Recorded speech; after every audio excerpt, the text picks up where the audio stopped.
Big boss Telugu 9/8/2054 promo వచ్చేసిందండి. ఇందులో మాధురి నిద్రపోతూ ఉంటుంది. కుక్కలు మొరుగుతూ ఉంటాయి. 1 కాదు, 2 కాదు, 3, 4 సార్లు అలాగే నిద్రపోతూ ఉంటుంది. ఫన్నీగా ఉంటుంది. ఈ మధ్య మాధురి కూడా నచ్చేసిందండోయ్!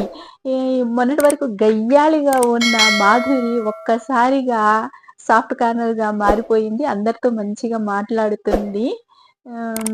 కానీ అప్పుడప్పుడు కామెడీ చేస్తుంది, గయ్యాళిగా మారుతుంది. ఏమో మాధురి ఎప్పుడు ఎలా ఉంటుందో ఎవరికీ తెలియదు. అయితే ఇమ్ము వచ్చి పనిష్మెంట్ ఇస్తాడు. గుంజిళ్ళు తీయమని. లాస్ట్‌లో భరణి, శ్రీజ ఓటింగ్ బాక్సులు పెట్టాడు. ఇందులో ఎవరు ఇంట్లో ఉండాలో చూడండి అని శ్రీజ, భరణి వెళ్ళి బాక్సులు తెరవమంటాడు. అప్పుడు బాక్సులు బద్దలు కొట్టేస్తారు. సస్పెన్స్ పెట్టాడు లాస్ట్‌లో బిగ్ బాస్. దివ్య, తనుజ ఇద్దరు ఏడుస్తూ ఉంటారు. భరణి వాళ్ళను కన్నీళ్లు తుడుస్తూ ఉంటాడు. సోషల్ మీడియా సమాచారం ప్రకారము భరణి ఇంట్లో ఉంటున్నారు. శ్రీజ ఎలిమినేట్ అయిందని తెలుస్తుంది.